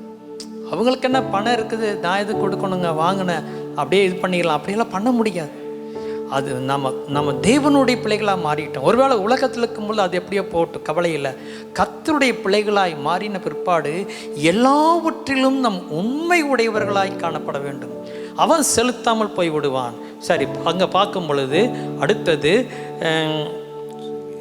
நீதிமானோ இறங்கி கடன் கொடுக்கிறான். நீதிமான், நம்ம எல்லாரும் நீதிமான், இறங்கி கடன் கொடுக்குறான். உங்களுக்கு இருக்கிறதுலேருந்து யாராவது இந்த கொரோனா டைமில் கடன் கேட்குறாங்க, சாப்பாட்டுக்கு கேட்குறாங்க, அந்த மாதிரி சூழ்நிலைகள்லாம் நீங்கள் பார்க்கும் பொழுது நீங்கள் சந்தோஷமாய் கொடுக்க வேண்டும், இறங்க வேண்டும். ஏழைக்கு இறங்குகிறவன் கர்த்தருக்கு கடன் கொடுக்கிறான் என்று எழுதப்பட்டிருக்கிறது. கர்த்தருக்கு கடன் கொடுக்கிறது எவ்வளோ பெரிய காரியம், எவ்வளோ பெரிய காரியம், யோசித்து பாருங்கள். அப்போது இரக்கம் என்பது ஆக்ஷனில் காட்ட வேண்டும். ஏழைகளுக்கு இறங்கணும். உங்களுக்கு இருக்கிற பட்ஜெட்டில் கடனுக்குன்னே ஒரு ஒதுக்கி வச்சிடணும். ஒவ்வொரு மாதம் நீங்கள் இனிமேல் அப்படி பழகுங்க. இந்த ரூபாய் யாராவது கடன் கேட்டால் நான் கொடுக்க போகிறேன்னு சொல்லி உங்கள் மாத சம்பளத்தில் ஒரு தொகை ஒதுக்கி வைங்க, வேணும்னே ஒதுக்கி வைங்க. பைபிள் என்ன சொல்லுது? நீயோ கடன் வாங்குவதில்லை, கடன் கொடுப்பாய். அந்த வார்த்தை அப்படியே சந்ததி சந்ததியாக உங்களுக்குள்ள நிறைவேறும். நீங்கள் கடன் கொடுத்துட்டே இருந்தீங்கன்னா கடன் வாங்கவே மாட்டீங்க. உங்கள் பட்ஜெட்டில் அதுக்கு இடம் கொடுங்க. யாராவது வந்து கேட்கட்டும், இல்லை நான் சபையில் கொண்டு போய் பாஸ்டர்கிட்ட கொடுத்து தேவையுள்ளவங்க கொடுங்க பாஸ்டர், கடனாக கொடுங்க அப்படின்னு சொல்லுங்கள். அவ்விதமாக இருக்கும் பொழுது அதுவே உங்களுக்கு ஒரு பெரிய ஆசீர்வாதமாக இருக்கிறது. பைபிள் அதை தான் சொல்லுகிறது. 112 சங்கீதம் 5 வசனத்தை வாசியுங்கள். இறங்கி கடன் கொடுத்து தன் காரியங்களை நியாயமானபடி நடப்பிக்கிற மனுஷன் பாக்கியவான். அழகா சொல்றார், இறங்கி கடன் கொடுத்து தன் காரியங்களை நியாயமானபடி நடப்பிக்கிற மனுஷன். பரலோகம் நமக்கு பரலோகம் பார்க்குது நம்மகிட்ட எவ்வளவு பட்ஜெட் இருக்கிறது, எவ்வளவு பணம் இருக்கிறதுன்னு அவர் பார்த்துட்டே தானே இருக்கிறாரு. யாரா எங்கிட்ட வந்து கேட்கும் பொழுது அதையும் அவர் பார்த்துட்டு தானே இருக்கிறாரு. நம்முடைய எல்லாவற்றையும் அவர் அறிந்திருக்கிறார். கர்த்தருக்கு முன்பதாக உண்மையும் செம்மையுமாய் நாம் வாழ பழகிக்கொள்ள வேண்டும். சரி, அப்புறம் இன்னும் உங்களுக்கு தெரியும், மத்தேயு 18:32 ஒருத்தன் 10,000 தாளந்து கடன் பட்டிருக்கிறான். அந்த கடன் பட்ட அவனை அந்த கடன் கொடுத்த ஒருத்தர் சந்தோஷமாக மன்னிக்கிறாரு. ஆனால் இவன் போய் 100 வெள்ளி பணம் வாங்கினவங்ககிட்ட மன்னிக்காமல் அவன் கழுத்தை பிடிச்சி நெரிக்கிற கதையை நீங்கள் பார்த்துருக்குறீங்க. அப்போ ஒரு வார்த்தை கேட்குறாரு, அதை மாத்திர படிங்க. 32 வசனம் மத்தேயு 18. அப்பொழுது அவனுடைய ஆண்டவன் அவனை அழைப்பித்து, பொல்லாத ஊழியக்காரனே, நீ என்னை வேண்டிக் கொண்டபடியினால் அந்த கடன் முழுவதையும் உனக்கு மன்னித்து விட்டேன். அடுத்தது, நான் உனக்கு இறங்கினது போல நீயும் உன் உடன் வேலைக்காரனுக்கு இறங்கவான் வேண்டாமோ என்று சொல்லி. நான் உனக்கு இறங்கினது போல, அழகா சொல்றாரு, நான் உனக்கு இறங்கினது போல நீயும் உன் உடன் வேலைக்காரனுக்கு இறங்க வேண்டாமோ? இறங்க மாட்டியா? நான் எவ்வளவு உனக்கு கடன் கொடுத்துருக்கிறேன், எவ்வளவு பாவங்களை மன்னிச்சிருக்கிறேன். ஏன் கடனை அப்படி எடுத்துக்கங்க, பணம் மாத்திரம் இல்லை, மன்னிக்கிறதும் ஒரு கடன் தான். மன்னிப்பு கேட்டால் நீங்கள் மன்னிக்கணும், அவ்வளவுதான், சிம்பிள். அதுதான் இறக்கம். நான் மன்னிக்க மாட்டேன், முடியாது, வீட்டுக்கு போக மாட்டேன், இல்லை முடியாது. இறங்கி தான் ஆக வேண்டும். மன்னிப்புக்கும் நீ இறங்கணும். மன்னிப்பு கொடுக்கறதும் ஒரு இறங்குவது தான். புரியுதுங்களா உங்களுக்கு? ஆகவே அவரை மாதிரி நாம் இருக்க வேண்டும் என்று தேவன் விரும்புகிறார். கடைசியாக யாக்கோபு 2:13 ஒரு எச்சரிக்கையான வசனத்தை படித்து பிறகு நாம் ஜெபிப்போம். ஏனென்றால் இரக்கம் செய்யாதவனுக்கு இரக்கமில்லாத நியாய தீர்ப்பு கிடைக்கும், நியாய தீர்ப்புக்கு முன்பாக இரக்கம் மேன்மை பாராட்டும். பயங்கரமான வசனம். என்ன சொல்லுது? இரக்கம் செய்யாதவனுக்கு இரக்கமில்லாத நியாய தீர்ப்பு. கொஞ்சம் கற்பனை பண்ணி பாருங்க. இந்த பூமியில நான் இருக்கிற காலத்துல யாருக்குமே இறங்கலை, எல்லாம் நானே அனுபவிச்சிட்டேன். நல்லா இருக்கிற, நல்ல துணிமணி, நல்ல சாப்பாடு, நல்லா இருக்கிறேன், ஒத்தனுக்கும் இறங்குகிறது இல்லை. செல்ஃபிஷாக வாழ்கிறேன். எவ்வளோ பேர் தேவையோன்னா நான் கண்டுக்கிறதே இல்லை, இறங்கவே இல்லை. அப்போ பைபிள் என்ன சொல்லுது? இரக்கம் இல்லாதவனுக்கு இரக்கம் செய்யாத, அதை கிரியா சொல்ற, இரக்கம் செய்யாதவனுக்கு இரக்கமில்லாத நியாய தீர்ப்பு. பயமா இல்லை நமக்கு?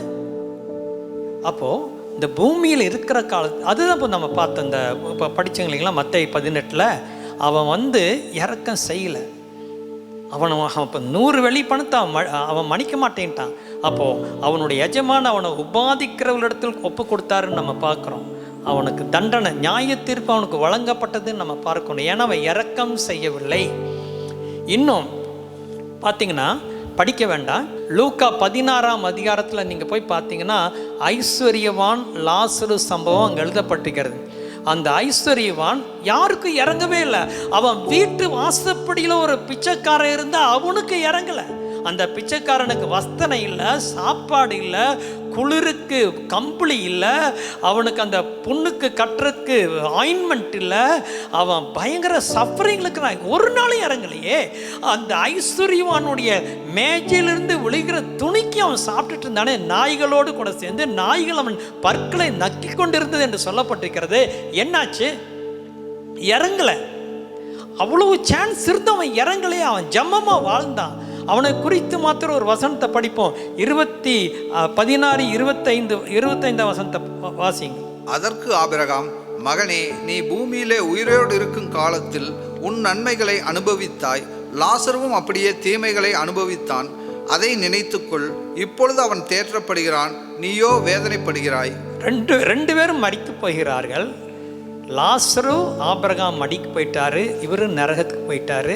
நரகத்துலேருந்து ஆபிரகாமை கூப்பிட்றாரு. இப்போ ஆபிரகாம் தான் சொல்கிறாருப்பா, இங்கே பாரு, நியாயத்தை கேளு, நீ நல்லா வாழ்ந்த. ஆனால் அவனும் வேதனையில் இருந்தான், அதனால் அவன் தேட்டப்படுறான். நீ இரக்கம் செய்யவில்லை, நியாய தீர்ப்பு அடைந்து விட்டாய். கவனிக்கிறீங்களா அருமையானவர்களே? நம்மெல்லாம் நினைக்கிறோம் சர்ச்சுக்கு ஒழுங்காக போனால் போதும், பைபிள் படித்தால் போதும், ஆராதித்தால் போதும். இல்லைங்க, அதோடு இல்லை, அத்தனையும் செய்கையாய் வெளிப்பட வேண்டும். இந்த பூமியில் மற்றவர்களிடத்தில் ரிலேஷன்ஷிப்பில் நீங்கள் எப்படி இருக்கிறீங்க? மன்னிக்கிறீங்களா? இறங்குகிறீங்களா? அன்பாய் நடக்கிறீர்களா? இவைகளெல்லாம் நம்ம இல்லைன்னா இரக்கமில்லாத நியாயத்தீர்ப்பு. இன்னும் சொல்லப்போனால் மத்தேயு 25ஆம் அதிகாரத்தில் நீங்கள் பார்த்தீங்கன்னா, வலது பக்கத்தில் நிற்கிறவர்கள், இடது பக்கத்தில் நிற்கிறவர்கள், வலது பக்கத்தில் நிற்கிறவங்களை பார்த்து அவர் என்ன சொல்கிறாரு? நான் தாகமாயிருந்தேன், நீங்கள் எனக்கு தாகத்துக்கு தண்ணீர் கொடுத்தீர்கள். நான் வஸ்திரம் இல்லாமல் இருந்தேன், வஸ்திரம் கொடுத்தீங்க. நான் இடம் இல்லாமல் இருந்தேன், எனக்கு இடம் கொடுத்தீர்கள். நான் காவலியில் இருந்தேன், நீங்கள் என்னை பார்க்க வந்தீர்கள். அப்படி ஒரு பட்டியலே கொடுக்குறாரே. அப்புறம் இடது பக்கத்தில் இது இருக்கிறவங்கள பார்த்து சொல்கிறாங்க, இதே சொல்கிறாரு. சொல்லிட்டு நீங்கள் எனக்கு ஒன்றும் செய்யலை அப்படிங்கிறாரு. இத்தனை சொல்லிட்டு என்ன சொல்கிறாரு? இந்த சிறியரில் எதை செய்தீர்களோ, அவர்களுக்கு எதை செய்தீர்களோ அதை எனக்கே செய்தீர்கள். அழகா சொல்றாரு. இந்த சிறியல் சகோதரர்கள் என்று சொல்றாரு. அப்படின்னா நம்ம சபையை குறிக்கிறது, கர்த்தருடைய பிள்ளைகளை குறிக்கிறது, சபைக்கு வரக்கூடிய மக்களை குறிக்கக்கூடியதாக இருக்கிறது. சபைக்கு வருகிறவர்களுக்கு நீ உதவி செய்கிறது இல்லையே, நீயே வாழ்ந்து கொண்டு வருகிறாய். அதை தான் சொல்றாரு. அப்போ அந்த லிஸ்டையே கொடுக்குறாரு. அப்போ அதனுடைய அர்த்தம், அப்போ அதுக்கப்புறம் அவங்க நியாயம் தீர்க்கப்படுகிறார். இவர்களுக்கு ரிவார்டு வருகிறது, அவர்களுக்கு நியாய தீர்ப்போடு கூட அது முடிவடையக்கூடியதாக இருக்கிறது. அப்போது அதை மாத்திரம் படிங்க. மத்தேயு 25:45. அப்பொழுது அவர் அவர்களுக்கு பிரதியுத்தரமாக, மிகவும் சிறியவர்களாகிய இவர்களில் ஒருவனுக்கு நீங்கள் எதை செய்யாதிருந்தீர்களோ அதை எனக்கே செய்யாதிருந்தீர்கள் என்று. போதும். மிகவும் சிறியவர்களாகிய இவர்களினா சீஷர்கள், சகோதரர்கள், சபைக்கு வரக்கூடிய மக்கள், அப்படி எடுத்துக்கொள்ளுங்க. சிறியவர்களாகிய இவர்களில் ஒருவனுக்கு நீங்கள் எதை செய்யாதிருந்தீர்களோ அதை எனக்கே செய்யாதிருந்தீர்கள். அழகா சொல்றார். இதை படிக்கும் பொழுது ஒரு பயம் வர வேண்டும். ஆகவே நான் நேரம் ஆனதுனால அதோடு முடித்து விடுகிறேன். நாம் இரக்கம் காட்ட வேண்டும். இரக்கம் காட்டாவிட்டால் இரக்கமற்ற ஒரு நியாயத்தீர்ப்பு. அதே டைமில் நியாயத்தீர்ப்பில் இரக்கம், நியாயத்தீர்ப்புக்கு முன்பாக இரக்கம் மேன்மை பாராட்டும். நீங்கள் செஞ்ச கிரியை தானுங்க கடைசி நாளில் பேசும். ஆகவே தான் பைபிள் எழுதியிருக்குது, நாம் மரிக்கும் பொழுது நம்முடைய கிரியைகளும் அவர் அதோடு கூட போம், ஆவியானவர் ஆம் என்று திருவுளம் பற்றுகிறார் என்று எழுதப்பட்டிருக்கிறது. உங்கள் வாழ்க்கையில் ஆவிக்குரிய வாழ்க்கை வாழ்கிறதை விட அதை எப்படி கிரியைகளிலே காட்டுகிறீர்களோ அதுதான் முக்கியமானது, அதுதான் விலையேறப்பட்டது. அதுக்கு தான் உங்களுக்கு ரிவார்டு கிடைக்க போகிறது. புரியுதுங்களா? நீங்க பண்ற ஜபத்துக்கு ரிவார்டு இல்லைங்க, நீங்க எடுக்கிற உபவாசத்துக்கு ரிவார்டு இல்லைங்க, பைபிள் படிக்கிறதுக்கு ரிவார்டு இல்லைங்க, அந்த ஆக்ஷன்ல நீங்க எப்படி காட்டுறீங்க அதுக்குத்தான் ரிவார்டு. இன்றையிலிருந்து அந்த தெய்வீக குணங்கள் நிறைந்தவர்களாக வாழ நம்மை காட்டுவோம். தேவன் நம்ம ஒவ்வொருவரையும் அப்படி நிரப்புவாராக. உங்களுக்காக இன்றைக்கு குறிப்பாக வியாதி பலவீனமாய் இருக்கிறவர்களுக்கு கர்த்தர் இறங்கும்படியாக, ஒருவேளை ஒரு தேவையோடு கூட இருக்கலாம், என்னோடு கூட சேர்ந்து ஜெபியுங்கள், விசுவாசிங்கள். கர்த்தர் இன்றைக்கு நமக்கு இறங்குவாராக. ஜெபம் பண்ணுவோமா? நம்ம எல்லாரும் ஜெபிப்போம். இரக்கங்களின் பிதாவே, 1000 தலைமுறைக்கு இரக்கங்களை காட்டுபவரே, அப்பா, இரக்கமும் கிருபையும் நீடிய சாந்தமும் மகா தயவும் உள்ள தேவனே, உம்முடைய சமூகத்திலே வருகிறோம். இரக்கத்தை குறித்த செய்தி கேட்டோம். தேவன் எவ்வளவு இரக்கமுள்ளவர் என்பதை பார்த்தோம். சுவாமி ஆண்டவரே, நீர் இறங்குவது போல நாங்களும் இறங்க வேண்டும் என்பதை பார்த்தோம். சுவாமி, எங்களுடைய வாழ்க்கையில் மிகப்பெரிய ஒரு மாற்றம் உண்டாவதாக. கர்த்தாவே, நாங்கள் ஜெபிக்கிறோம், வேதத்தை படிக்கிறோம், உபவாசம் எடுக்கிறோம், அதே நேரத்தில் கிரியை உள்ளவர்களாய் எங்கள் ஒவ்வொருவரையும் மாற்றுவீராக. இந்த செய்தி கேட்ட அனைவரும் இந்த நாளிலிருந்து கர்த்தருக்காக நற்கிரிகளை செய்கிறவர்களாய் மாறுவார்களாக. சுவாமி, கர்த்தாவே, விசேஷமாக யார் யாரெல்லாம் இன்றைக்கு வீட்டில் வியாதி படுக்கையில், ஒருவேளை கொரோனாவாக இருக்கலாம், காய்ச்சலாக இருக்கலாம், அல்லது ஏதாவது ஒரு சரீர பலவீனம், டாக்டரால் கைவிடப்பட்ட வியாதி, கேன்சர் வியாதி, எந்த வியாதியாக இருந்தாலும் ஆண்டவரே, இவ்வளோ நேரம் நாங்கள் பைபிளை கேட்டோம், கர்த்தர் இறங்குகிறார் என்று சொல்லி. ஆண்டவரே, இரக்கமுள்ள தேவனே, இன்றைக்கு யார் யாரெல்லாம் இந்த வசனத்தை கேட்டுக்கொண்டிருக்கிறார்களோ அவர்களுக்காக, அவர்கள் குடும்பத்திற்காக நான் ஜெபம் பண்ணுறேன். ஆண்டவரே, எந்த சூழ்நிலையில் இருந்தாலும் நீர் அவர்களுக்கு இறங்குவீராக. இறங்கும் ஆண்டவரே, இரக்கத்தில் ஐஸ்வர்யம் உள்ளவரே, இறங்குவீராக. இறங்கும், இறங்கும் அப்பா. வேதனைகள் நீங்குவதாக, வலிகள் நீங்குவதாக, பிரச்சனைகள் நீங்குவதாக, பிசாசினுடைய போராட்டங்கள் நீங்குவதாக, கடன் தொல்லைகள் நீங்குவதாக, அவமானங்கள் நீங்குவதாக. ஆண்டவரே, இறங்கும் ஐயா, இறங்கும் சுவாமி. கர்த்தாவே, உம்முடைய பிள்ளைகளுக்கு தயவாக இறங்கும் சுவாமி. உம்மை நோக்கி யார் யார் இந்த வேளையில கூப்பிடுகிறார்களோ அவர்களுக்கு கர்த்தரை இறங்குவீராக, இறங்குவீராக சுவாமி. போதும் ஆண்டவர், அவர்கள் அழுதது போதும், கண்ணீர் விட்டது போதும் சுவாமி, அவமானப்பட்டது போதும். கர்த்தர் இறங்குவீராக. இறங்கும் ஆண்டவரே, இறங்கும் ஐயா. பைபிள் முழுவதும் உடைய இரக்கத்தை போதிக்கிறதே சுவாமி. இறங்கும் தேவனே, இறங்கும் ஆண்டவரே. என்ன பாவங்கள் இருந்தாலும் கிருபையாக மன்னித்து சுவாமி. நீண்ட நாளாய் ஜெபிக்கிற ஜெபங்களுக்கு இன்று பதில் வருவதாக. இயேசுவின் நாமத்தினாலே பதில் வருவதாக ஆண்டவரே. இந்த வசனத்தை கேட்டுக்கொண்டிருக்கிற ஒவ்வொருவருக்கும் தேவனுடைய கிருபை கிடைப்பதாக, தேவனுடைய இரக்கம் கிடைப்பதாக சுவாமி. தகப்பனே, உமக்கு ஸ்தோத்திரம். எல்லாரையும் உடைய கரத்திலே ஒப்பு கொடுக்கிறோம். கிருபை இரக்கம் தினால் எங்களை நிரப்புவீராக. இயேசு கிறிஸ்துவின் நாமத்தில் ஜெபிக்கிறோம் நல்ல பிதாவே, ஆமீன். என் ஆத்துமாவே கர்த்தரை ஸ்தோத்திரி, என் முழு உள்ளமே அவருடைய பரிசுத்த நாமத்தை ஸ்தோத்திரி. என் ஆத்துமாவே கர்த்தரை ஸ்தோத்திரி, அவர் செய்த சகல உபகாரங்களையும் மறவாதே. அவரின் அக்கிரமங்களெல்லாம் மன்னித்து என் நோய்களையெல்லாம் குணமாக்கி என் பிராணனை அழிவுக்கு விலக்கி மீட்டு என்னை கிருபையினாலும் இரக்கங்களினாலும் முடிசூட்டி நன்மையினால் என் வாயை திருப்தி ஆக்குகிறார். கழுகுக்கு சமானமாய் என் வயது திரும்ப வாழ வைது போல் ஆகிறது. ஆமீன். நம்முடைய கர்த்தராகிய இயேசு கிறிஸ்துனுடைய கிருபையும் பிதாவாகிய தேவனுடைய அன்பும் பரிசுத்த ஆவியானுடைய ஐக்கியமும் நம் அனைவரோடும் கர்த்தர் வருமளவும் இருப்பதாக. ஆமென்.